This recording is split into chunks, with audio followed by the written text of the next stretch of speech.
Now, as we concluded chapter 16 last week, that chapter, in a sense, brought us to the end of the tribulation period. Chapters 17 and 18 will show us two elements of the Antichrist's reign in these 7 years. Chapter 17 is going to, in a sense, look at a religious or spiritual component of his reign. Chapter 18, more of an economic and political component. So let's read verses 1 through 6 together. Then one of the 7 angels who had the 7 bowls came and talked with me, saying to me, "Come, I will show you the judgment of the great harlot who sits on many waters." So understand, what we are seeing here is this judgment. This chapter is this judgment of this harlot, who sits on many waters, with whom the kings of the earth committed fornication. And then the inhabitants of the earth were made drunk with the wine of her fornication. So he carried me away in the spirit into the wilderness, and I saw a woman sitting on a scarlet beast, which was full of names of blasphemy, having 7 heads and 10 horns. The woman was arrayed in purple and scarlet, and adorned with gold and precious stones and pearls, having in her hand a golden cup, full of abominations and the filthiness of her fornication. And on her forehead a name was written: Mystery, Babylon the Great, the mother of harlots and the abominations of the earth.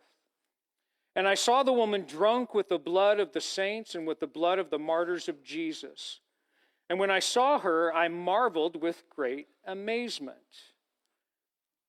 Now again, the book of Revelation often uses imagery to describe things seen, and we must be very careful to properly identify this imagery.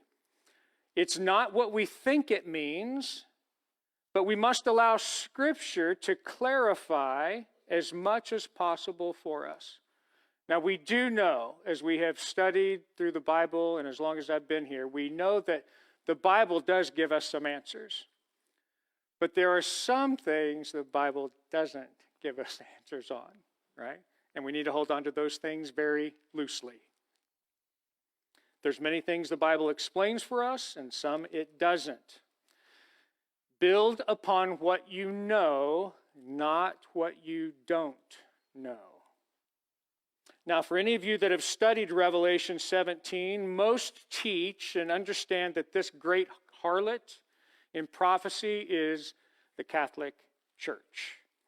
There is strong evidence toward that view, but I would like to share with you and maybe expand your view on this in a bit of a bigger realm.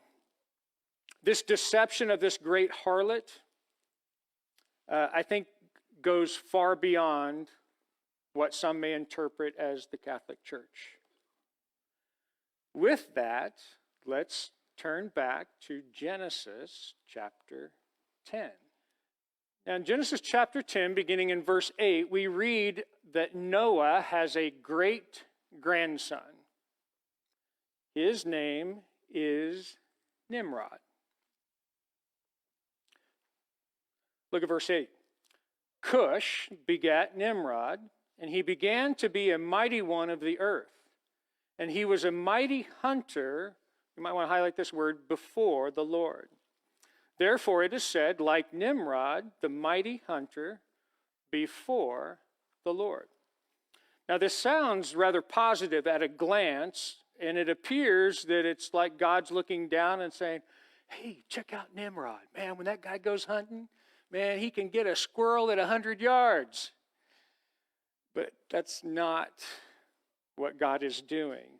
You know, when God has good comments to say, we can remember what God said about Job. Remember, God said to Satan himself, hey, have you considered my servant Job? See, that word that is translated before also means against or faces God. Nimrod was against the Lord. Now, as we continue, hopefully you'll see, well, I believe clearly Nimrod is against God.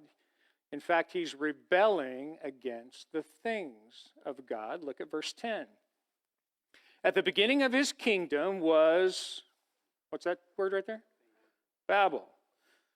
Erech, Akkad, and Calneh in the land of Shinar. That might sound familiar to you. From that land, he went to Assyria and built Nineveh. Rehoboth, Calah, and Rezin. Between Nineveh and Calneh, that was the principal city. See, he was very influential in his time. He was a builder, the founder, but he was against the Lord, and it was his goal to make a name for himself. Now, that first city listed, what was the name of that city again? Babel. See, he built 4 cities in the land of Shinar, which is the plain that is outside of the city of what we would call Babylon. Remember, the plains of Shinar is where Nebuchadnezzar built a huge statue of gold and demanded worship. That was in Daniel 3. Nimrod was responsible for building or beginning 2 major cities in our narrative of the Old Testament, specifically Babylon, right, which came and defeated Judah, King Nebuchadnezzar, and then the town Nineveh, or the country Assyria, which defeated the northern tribe, Israel. Turn over to chapter 11, verse 1. Now the whole earth had one language and one speech.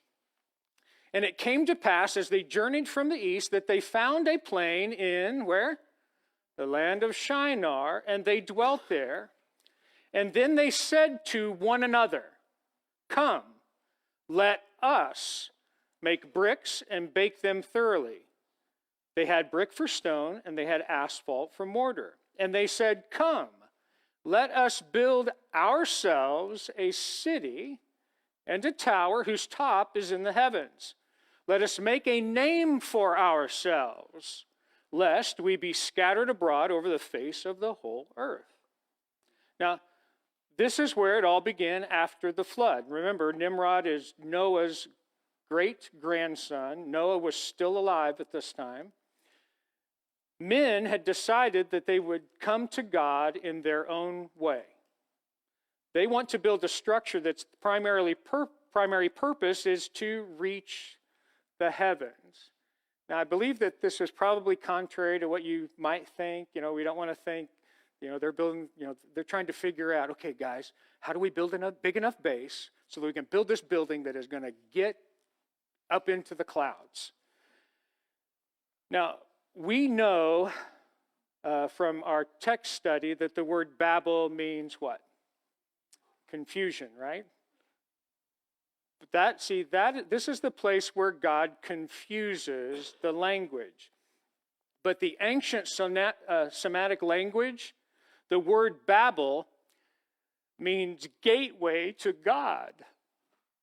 See, that's what Nimrod was building. He was establishing something that was contrary to the Lord. This was the beginning of man-made religion. This tower was a representation of how we can all be really, really religious. How we can get to God, how we can get to heaven, how we can be spiritual, how we can be religious.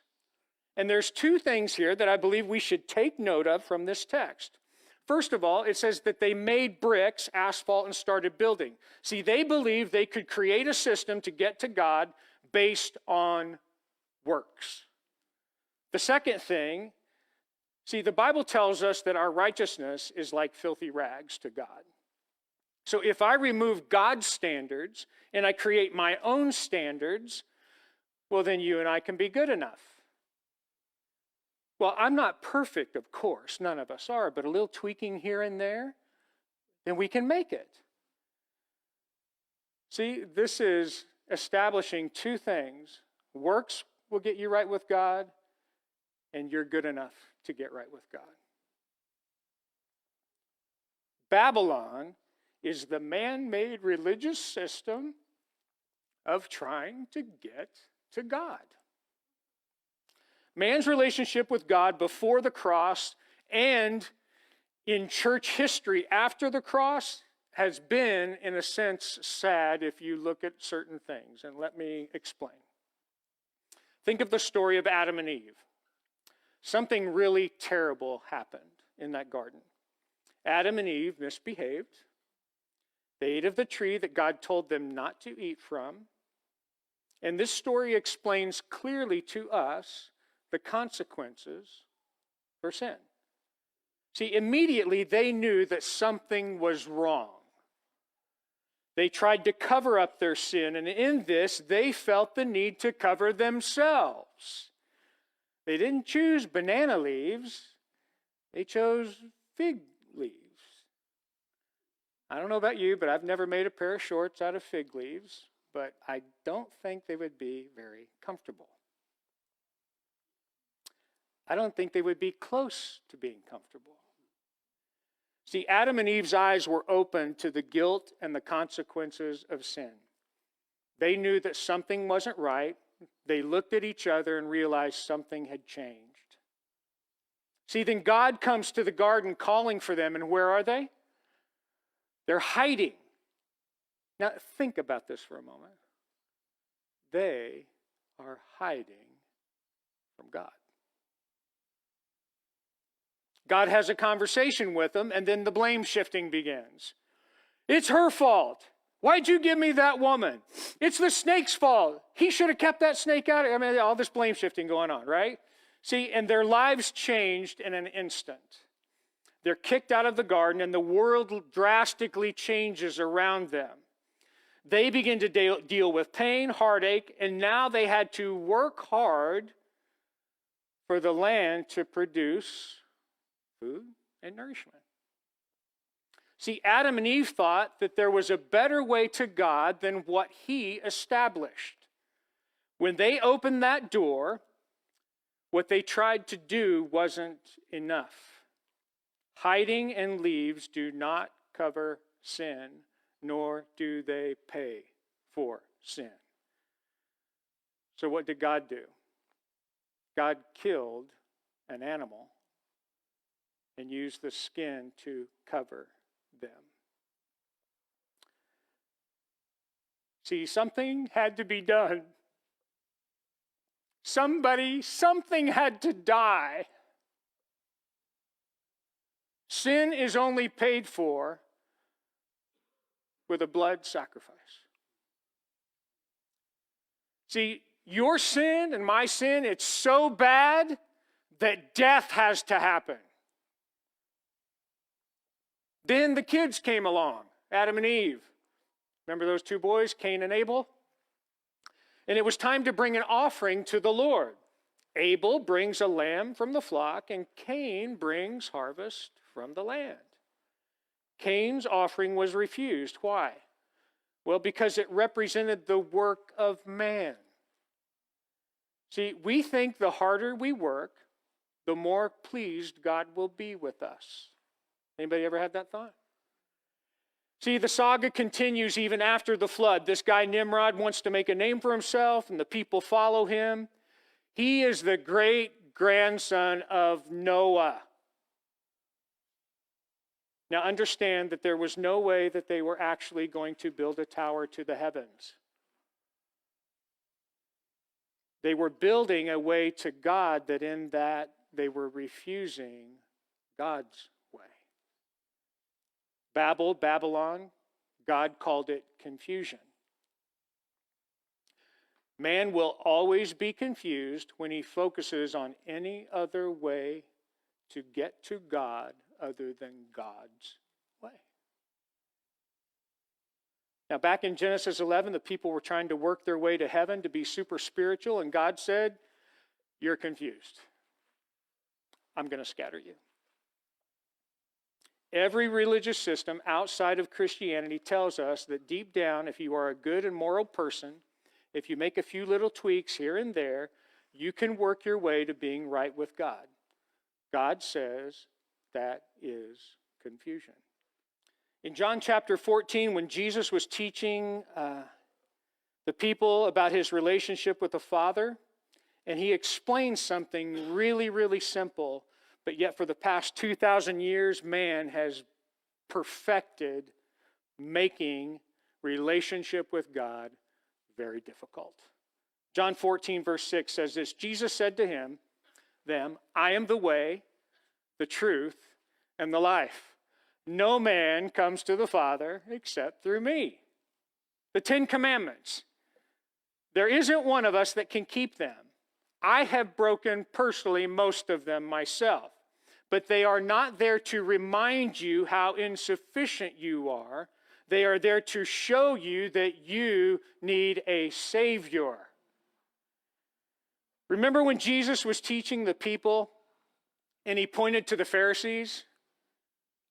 Those guys that had so many rules and regulations. They were super spiritual. They believed that if they worked hard enough, they would be accepted by God. And Jesus says something interesting. Matthew chapter 5, verse 20. He says, "For I say to you that unless your righteousness exceeds the righteousness of those scribes and Pharisees, you will by no means enter the kingdom of heaven." All those rules that those guys were doing, that's not enough. See, this great harlot in Revelation chapter 17, the deceptive or false religious system that is completely against God, based on your moral goodness or your works. God refers to this as Mystery Babylon, the source of all false religious systems. See, there's no other way but Jesus. Back to Revelation 17, let's pick up in verse 1.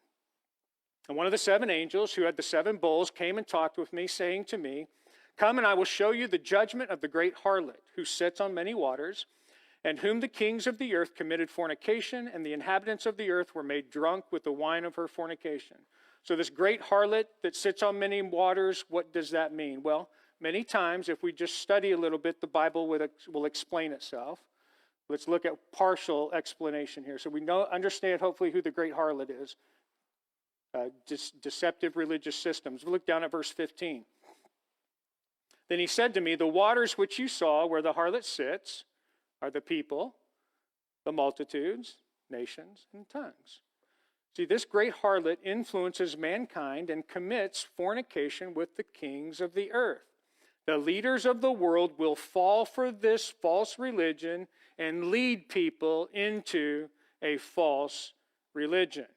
Now, let's be clear about a couple of words here. Fornication, adultery are sexual intimacy terms. Those words are used for any sexual relationship that is out of the bounds of the marriage covenant between one man and one woman. Fornication is sexual activity before marriage. Adultery is any sexual activity outside the bonds of a marriage between one man and one woman. Biblically, these terms are also used in a spiritual sense. Many times, as we've gone through the minor prophets and in the Old Testament, God sees his people Israel and accuses them of committing adultery against God. Israel and others have also been accused of fornication against God. In fact, our daily Bible reading, if you're following along with us in Hosea chapters 1, 2, and 3 this morning, chapter 2 is a prime example of this adultery that people commit spiritually. God's people were to have a relationship with him, an intimate relationship.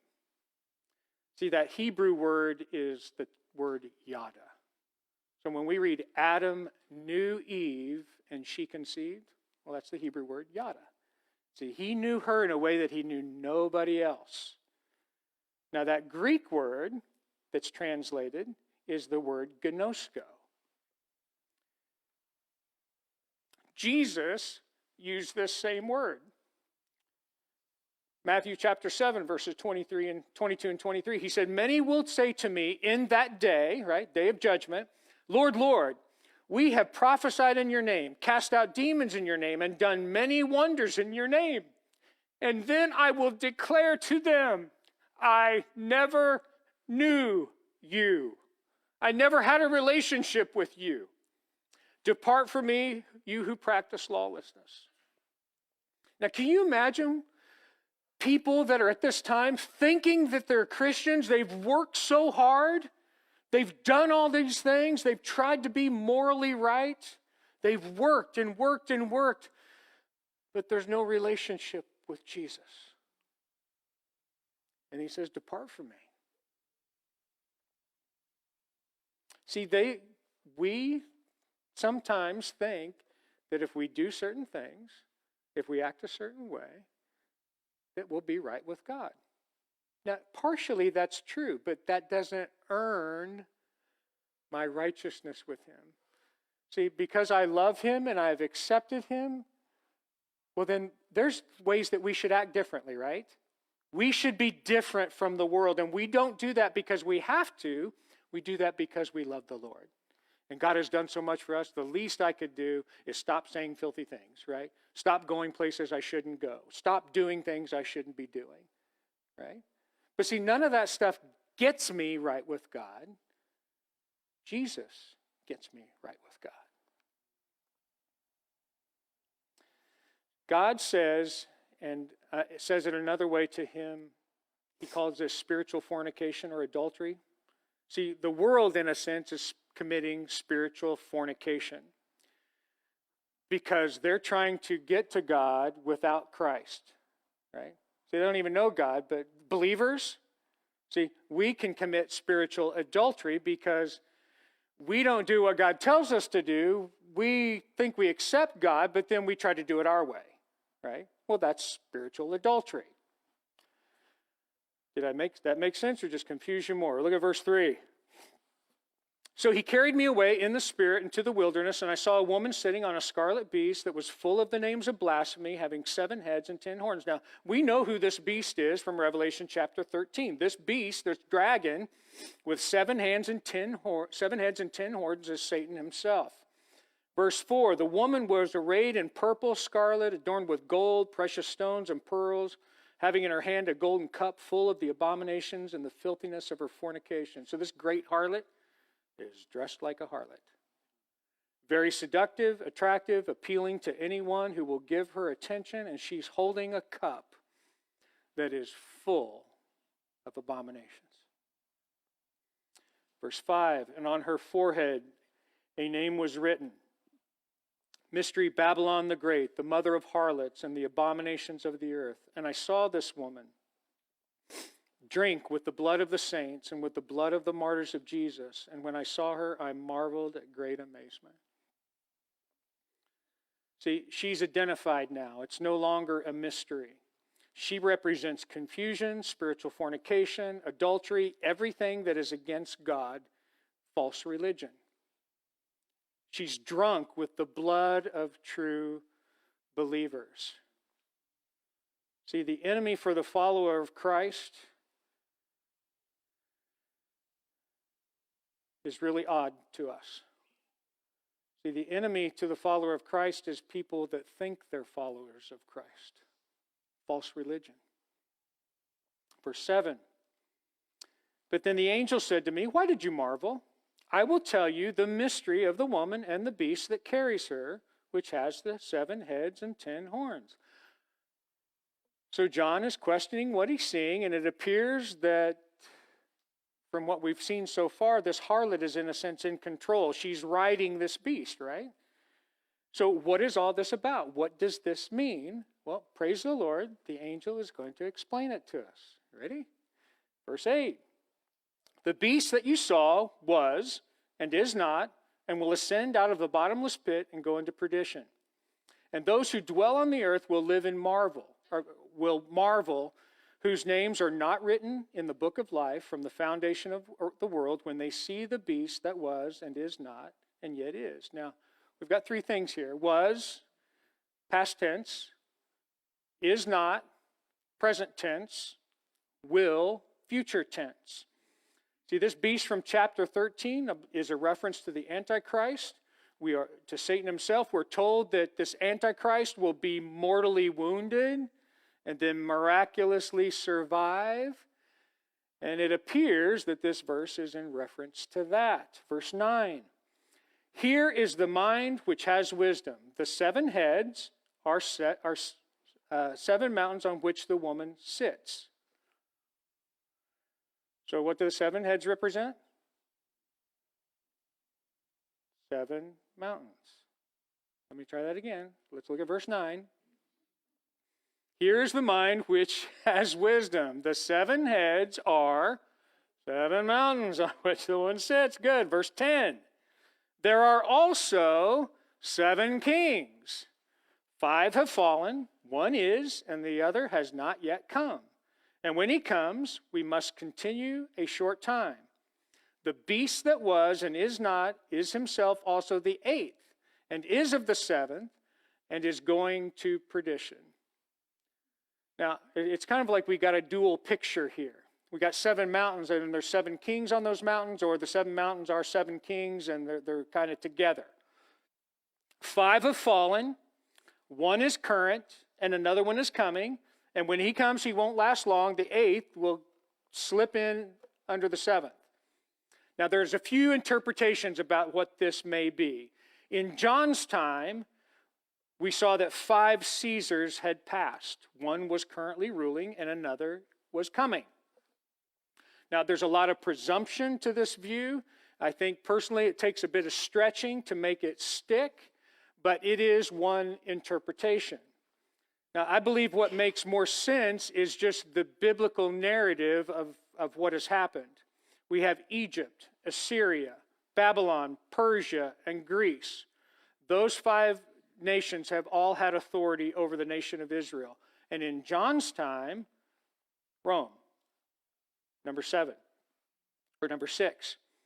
Then there's a future kingdom. It's temporary. I believe this will be the Antichrist. And he is like the 7th, but he will be destroyed because it says he will go to perdition. Perdition means destruction. Verse 12, the 10 horns which you saw are 10 kings who have received no kingdom as yet, but they received authority for 1 hour as kings with the beast. These are of one mind, and they will give their power and authority to the beast. Prophecy of Daniel chapter 2 and chapter 7 seem to fit into this scenario. The 2 feet, 10 toes. Is this the European Union? Maybe. I know that I did a little homework. 6 nations came together in 1957 to begin the European Union, and they really met in an interesting place. They met in Rome. Right now, there are 27 countries that participate in the EU. How that would come to pass, I don't know. We'll see, right? Verse 14. These will make war with the Lamb, and the Lamb will overcome them.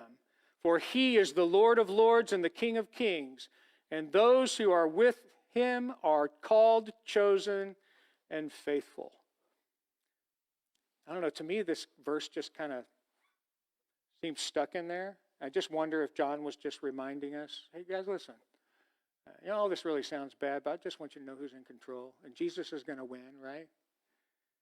Verse 16, and the 10 horns which you saw on the beast, these will hate the harlot and make her desolate and naked, eat her flesh, and burn her with fire. Now, this is interesting because at the beginning of the chapter, it appears we're told that this harlot is riding on this beast, and all appearance is that she is in control, but then the 10 horns turn on her. Now, it could be that when the abomination of desolation takes place, 3.5 years into the tribulation, when the Antichrist sets up his image in the temple demanding worship, that religious system that brought all this unity together is going to be tossed aside, and the focus is going to be on the political power of this guy. The 10 nations will turn against the religious system that brought this unity, which I think implies something that religion is not the answer. People will think political power is the answer. Verse 17. For God has put into their hearts to fulfill his purpose, to be one of one mind, and to give their kingdom to the beast, until the words of God are fulfilled. And the woman who you saw is that great city which reigns over the kings of the earth. See, forget religions. The nations will convene to bring power to the Antichrist. This is fascinating prophecy, right? And here's the thing I would like to end with. I would pray that you all are ready. Ready in this is what I mean. Don't wait to give your life to Jesus. See, some of you, I know, and I can probably put myself on that list as well, have tried some religious work. Maybe even developed some kind of standards of morals that you feel will get you right with God. And they don't. See, there is only one way to God. And that one way is to have a relationship with Jesus Christ.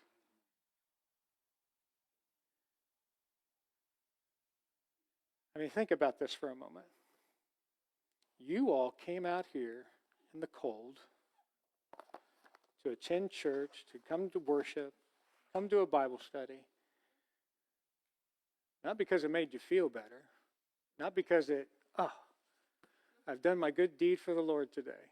Because you know what? You and I could think of some better good deeds than sitting out here in the cold for a couple hours, right? See, God's done a work in your life. And He's not done. And we need to be very careful of letting things into our lives that make us think we can earn our relationship with God, or that make us feel better about ourselves. Do you understand that's what legalism is? We have had throughout church history, somebody makes a list. Well, if you do this and this and this, like when I got saved, I went to a church that if you did not wear a coat and tie to church, you were not spiritual. I hate wearing a coat and tie. Or, every time the church doors are open, you have to be there. Anytime there's a church event, you better be there. Is that relationship with the Lord? No, that's a list of rules and regulations. Here is what you can't do. I think Jesus is more concerned about what you can do. Right? Remember that lawyer came to Jesus? He said, what's the greatest commandment of all? Love the Lord your God with all your heart, with all your mind, with all your soul, and all your strength. And love your neighbor like you love yourself. And if you do these things, that's what he says here. If you do these things, you have fulfilled the law.